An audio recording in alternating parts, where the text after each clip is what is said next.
Hi, this is Chris Harden with Remax Four Corners. I am the broker and owner of the office. Been a licensed broker since 2006, licensed realtor since 1993. So I've been in the housing market for a minute or two. So let's talk about 2025 predictions.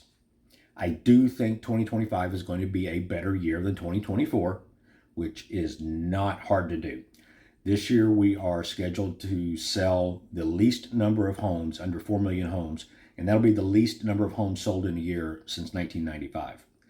So, based upon the number of people that are now in the United States versus what was in the population of 1995, that's a pretty low number. So, we will see a better market. Now, we are expecting that to increase probably in the 9 to 10% range. So, keep in mind that's still a low number based upon what it's been the last few years. Interest rates right now are a little over 7%. They're predicted to be in the 6 to 7% range. I do think that's extremely healthy for our housing market, especially with the number of homes increasing and interest rates starting to stabilize a little bit. I do think it will be a very stable market for housing. And so I do think that we will see a 2 to 3% increase in appreciation.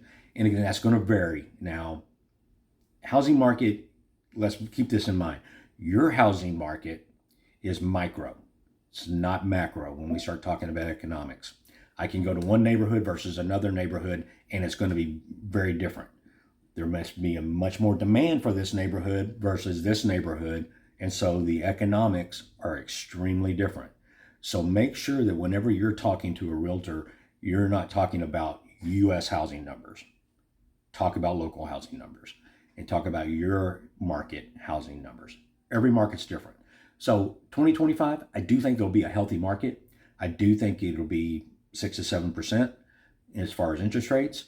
I do think we'll get an increased number of buyers with them realizing that rates aren't going to go back down into the fours. And so just keep that in mind. But if you have any questions, please feel free to reach out. Don't reach out to me, reach out to your local realtor and get your numbers.